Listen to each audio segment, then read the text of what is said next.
సంగారెడ్డిలోని BRS రాష్ట్ర నాయకులు బీరయ్య యాదవ్ తన నివాసంలో విలేకరుల సమావేశం నిర్వహించారు. ఈ సందర్భంగా ఆయన మాట్లాడుతూ మెదక్ ఎంపీ స్థానం తనకు కేటాయించాలని అన్నారు. తెలంగాణ ఉద్యమం నుంచి తాను పార్టీలో క్రమశిక్షణ గల కార్యకర్తగా పనిచేసినట్టు చెప్పారు. పార్టీ 10 సంవత్సరాలు అధికారంలో ఉన్నప్పుడు ఎలాంటి పదవులు తీసుకోలేదని వివరించారు. తనకు ఎంపీ టికెట్ ఇవ్వాలని వర్కింగ్ ప్రెసిడెంట్ కేటీఆర్ కు వినతి పత్రం సమర్పించినట్టు చెప్పారు. సమావేశంలో బీఆర్ఎస్ నాయకులు ఉస్మాన్, అఖిల్, నరేష్ పాల్గొన్నారు. వందనం, శుభాభివందనం. నూతన సంవత్సర సంక్రాంతి ఇంకా వచ్చే ఉగాది పండుగలకు కూడా ఈ యొక్క శుభాకాంక్షలు. ముఖ్యంగా ఈరోజు నేను ప్రెస్ మీట్ పెట్టడానికి కారణం ఏంటంటే, నేను గత 23 సంవత్సరాలుగా తెలంగాణ ఉద్యమంలో సంగారెడ్డి కేంద్రంగా రాష్ట్రంలోని పలు జిల్లాల్లో కూడా తెలంగాణ భావజాలానికి వ్యాప్తి కోసం నేను పనిచేయడం జరిగింది. నేను అప్పటి టీఆర్ఎస్ పార్టీలో కానీ ఇప్పటి బీఆర్ఎస్ పార్టీ నుండి కానీ ఎలాంటి రాజకీయ పదవులు కానీ ఆర్థిక ప్రయోజనాలు కానీ ఇంకే పదవులు కానీ పొందలేదు. అయినను కేసీఆర్ గారి నాయకత్వానికి ఇప్పటికీ కట్టుబడి ఉండి గత అసెంబ్లీ ఎన్నికల్లో కూడా మా అభ్యర్థి చింతా ప్రభాకర్ విజయానికి ఆర్నిశలు కృషి చేయడం జరిగింది. అన్ని వర్గాలను కూడగట్టి ఆయన విజయానికి గత ఎన్నికల్లో కూడా అన్ని ఎన్నికల్లో సర్పంచ్, ఎంపీటీసీ, జెడ్పీటీసీ ఎన్నికల్లో కూడా నా వంతుగా కృషి చేయడం జరిగింది. ముఖ్యంగా సంగారెడ్డి కేంద్రంలో ఆనాడు పిడికెడు మందిని తెలంగాణ ఉద్యమాన్ని తీసుకురావడం జరిగింది. నాతో పాటు పాల్గొన్న రాష్ట్ర మైనార్టీ నాయకుడు ఉస్మాన్ కూడా 2001 నుంచి పనిచేయడం జరిగింది. విద్యార్థి నాయకుడు అఖిల్, నరేషు వీళ్ళందరూ కూడా కొంతమంది విద్యార్థులు ఆనాడు 10th ఉన్న విద్యార్థులు కూడా మేము పాఠాలు చెప్పడం జరిగింది. ఏం పాఠాలు చెప్పినామంటే, తెలంగాణ ఎవరి కోసము, తెలంగాణ ఎందుకోసము, తెలంగాణ వస్తే ఏం జరుగుతుంది తెలంగాణ సమాజానికి అనేది భావజాలాన్ని ఈ జిల్లాలో కాలు గజ్జగట్టి ఊరూరున తిరగడం జరిగింది. ఆనాడు కడుపులు ఎండబెట్టుకొని నానా కష్టాలు పడడం జరిగింది. మాకున్న వనరులు అంటే డబ్బులు కానీ, మా వయస్సును కానీ, మా శక్తిని కానీ, మా చెమట సుక్కలు కానీ, మా రక్తాన్ని కానీ త్యాగం చేయడం జరిగింది. అయినప్పటికీ మేమేనాడు అధిష్టానానికి ఇది అయితేనే కాదని మేము అలిగిండొచ్చు, అలిగితే అప్పుడప్పుడు అలగవచ్చు. తండ్రి మీద కొడుకు అలుగుతాడు, ఇంటి యజమాని మీద అలిగినప్పుడు అలుగుతాడు. అలగడం మేము పెద్ద పార్టీకి ఏమాత్రం ద్రోహం చేయలే. ఇప్పుడేం అడుగుతున్నామంటే, మొన్న అసెంబ్లీ ఎన్నికలు అయిపోయినాయి. చాలా వరకు 10 ఏళ్ళు అధికారంలో ఉన్నది. ఆ ఉద్యమంలో ఉన్నోళ్ళు, లేనోళ్ళు, కొత్తగా వచ్చిన వాళ్ళు కూడా రాజకీయ పదవులు పొందినరు. ఇప్పటికైనా మేము పార్టీకి కట్టుబడి ఉన్నాం. మాలాంటి ఉద్యమకారులకు మెదక్ పార్లమెంటు టికెట్ ఇవ్వాల్సిందిగా నేను మొన్న మెదక్ పార్లమెంటరీ సమీక్ష సమావేశంలో మా వర్కింగ్ ప్రెసిడెంట్ అయినటువంటి కేటీఆర్ గారిని, మాజీ మంత్రివర్యులు సిద్దిపేట శాసనసభ్యులు హరీష్ రావు గారిని వినతి పత్రం ఇవ్వడం జరిగింది. ఆ వినతి పత్రం కూడా మీకు మేము మళ్ళీ అందిస్తాం. నేను అన్ని విధాలుగా అర్హత ఉన్నా. తెలంగాణ ఉద్యమంలో ఉన్నా, అంతకుముందు దళిత బహుజనుల ఉద్యమంలో ఉన్నా, సెక్యులరిజం ఉన్నప్పుడు సెక్యులర్ శక్తులతోటి పనిచేసిన, సారా వ్యతిరేక ఉద్యమంలో జర్నలిస్టులతోటి పాల్గొన్న, కార్మిక సమస్యల మీద కూడా పోరాటం చేసిన. అన్ని భిన్న వర్గాలు, భిన్న అభిప్రాయాలు, భిన్న వర్గాలతో నేను కలిసి పనిచేసిన. ఈ రోజులలో అర్హత అయిందనేది డబ్బు అనేది ఒకటి అనుకుంటున్నారు, అది కాదు. డబ్బు అనేది ఏనాటికి ప్రాధాన్యత కాదు. దానివల్ల కొన్ని సౌకర్యాలు రావచ్చు, కొన్ని ఇంకేమైనా రావచ్చు, కానీ అలా అనుకుంటే ఈ దేశానికి టాటానో, బిర్లానో, ఆదానో, అంబానో ప్రధాని అయ్యేవాడు. ఇక్కడ అత్యధిక ధనవంతుడు అయినటువంటి మేఘా కృష్ణ లాంటి రెడ్డి లాంటి వాళ్ళు ఇంకెవరో ముఖ్యమంత్రి అయ్యేవారు. ప్రజలతో ఉండి ప్రజా సమస్యల మీద పోరాటం చేసే నాయకులను ఎన్నుకుంటారు తప్ప డబ్బులు అనేది ఒక పార్ట్. డబ్బులు ఎప్పుడు కూడా చరిత్రలో దాన్ని విప్లవాలు తేలేదు, చరిత్రను మార్చలేదు. పేదలే, కార్మికులే, శ్రమజీవులే, ఉద్యమకారులే ఈ చరిత్రను మార్చింది.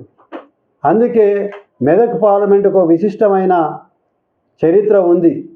అంతటా ఓడిపోయినప్పుడు గత ప్రధాని, పూర్వ ప్రధాని ఇందిరాగాంధీ ఇక్కడ 1980లో మెదక్ పార్లమెంటు నియోజకవర్గం నుంచి గెలిపించి ప్రధానిని చేసిన ఘనత మెదక్ జిల్లా ప్రజలకు ఉంది.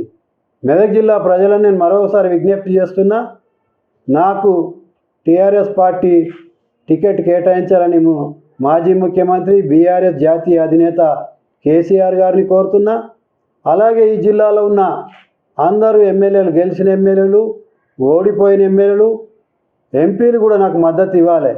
ఇందులో ఎలాంటి పెద్దరికమో ఎలాంటి అహంభావం పెట్టుకోవద్దు. ఎవరైతే పార్టీ నిర్మాణం చేసిరో, ఎవరైతే కష్టపడ్డారో, ఎవరైతే తన్నులు తిన్నారో, ఎవరైతే లాఠీ దెబ్బలు తిన్నారో, ఎవరైతే జైల్లోకి పోయినరో, ఎవరైతే పార్టీ నిర్మాణంలో ఉన్నారో, ఎవరైతే మంచి చెడులు ఉన్నారో వాళ్ళు వస్తేనే పార్టీకి లాభం అవుతుంది. ఒక ఇల్లు నిర్మాణం చేసినప్పుడు పునాది రాయి ఎక్కడున్నది, మూలరాయి ఎక్కడున్నది, కంకర ఎక్కడున్నాయి, బుడిగలు ఎక్కడున్నాయి, లేకపోతే సిమెంట్ ఎక్కడుంది, ఏడ పెద్ద వాసం పెట్టిరు, ఏడ పెద్ద దూలం పెట్టిరు, ఏడ పెద్ద రాయి పెట్టిరు అనేది నిర్మాణంలో ఉన్న వాళ్ళకి తెలుస్తుంది. అట్లనే తెలంగాణ ఉద్యమంలో ఎక్కడ ఏం జరిగింది, ఎక్కడ ఏ కార్యకర్తలు అటుకులు బుక్కిర్రా, ఆకలితోటి ఉన్నారా, ఎవరెవరు ఏం త్యాగాలు చేసిరు అనేది నాకు స్పష్టంగా తెలుసు. అందుకోసం ఇప్పుడు ఓడిపోయినప్పటికీ నేను పార్టీ బలహీనంగా ఉందని నేను అనుకోవడం లేదు. ఇక్కడ హరీష్ రావు గారి నాయకత్వంలో మరి ఈ పార్లమెంట్ నియోజకవర్గంలో అలాగే ముఖ్యమంత్రి గారి పేద వర్గాల నుంచి వచ్చిన నేను హాస్టల్ బోర్డర్ను, నేను పురుగుల అన్నం తిని మరి హాస్టల్ పోరాటం విద్యార్థి దశ నుంచి వచ్చిన కాబట్టి నేను ఒకవేళ పార్లమెంట్ మెంబర్ని అయితే పార్టీకి లాభము, ప్రజలకు లాభము, కార్యకర్తలకు లాభము, మరి అన్ని వర్గాలు కూడా సంతోషపడతాయి అనేది నేను భావిస్తున్నా. నాకు మెదక్ పార్లమెంట్లోనే కాదు, తెలుగు రాష్ట్రాల్లోని వందలాది అభిమానులు ఉన్నారు, లక్షలాది అభిమానులు నాకు ఉన్నారు అన్ని వర్గాల నుంచి. నాకు టికెట్ ఇచ్చినట్లయితే గెలుపు సునాయాసంగా ఉంటుందని నేను భావిస్తున్నా. మరి ఇప్పటికైనా నేను నా వివరాలు చెప్తే మీరు ఆశ్చర్యపోతారు. నేను చాలా కేసులు ఎదుర్కొన్నా, మొన్నటి వరకు కూడా నేను కేసులు ఎదుర్కొన్నా. ఓ కేసులో 3 నెలల జైలు కూడా ఫైన్ కట్టి నేను తెలంగాణ ఉద్యమంలో ఉన్నా. ఇక నాకంటే మరి ఎక్కువ మరి కష్టపడ్డోళ్ళు ఎవరన్నా ఉన్నా కూడా నేను వెల్కమ్ చేస్తున్నా. నేను కష్టపడ్డా, నేను బాధపడ్డా, నేను నష్టపోయినా కాబట్టి నాకు మెదక్ పార్లమెంట్ సీటుని ఇవ్వాల్సిందిగా మరి కేసీఆర్ గారిని మరొకసారి విజ్ఞప్తి చేస్తున్నా. ఈ జిల్లాలో మరి ముఖ్యంగా గత ఎన్నికల్లో బీసీలకు తక్కువ ప్రాతినిధ్యం కల్పించింది. అన్ని పార్టీలు అట్లనే చేసినాయి. టీఆర్ఎస్ కూడా మరి ఈ అసెంబ్లీలో 23 మంది గత అసెంబ్లీలో బీసీలు ఉంటే ఈసారి దాని సంఖ్య 19కి వచ్చింది.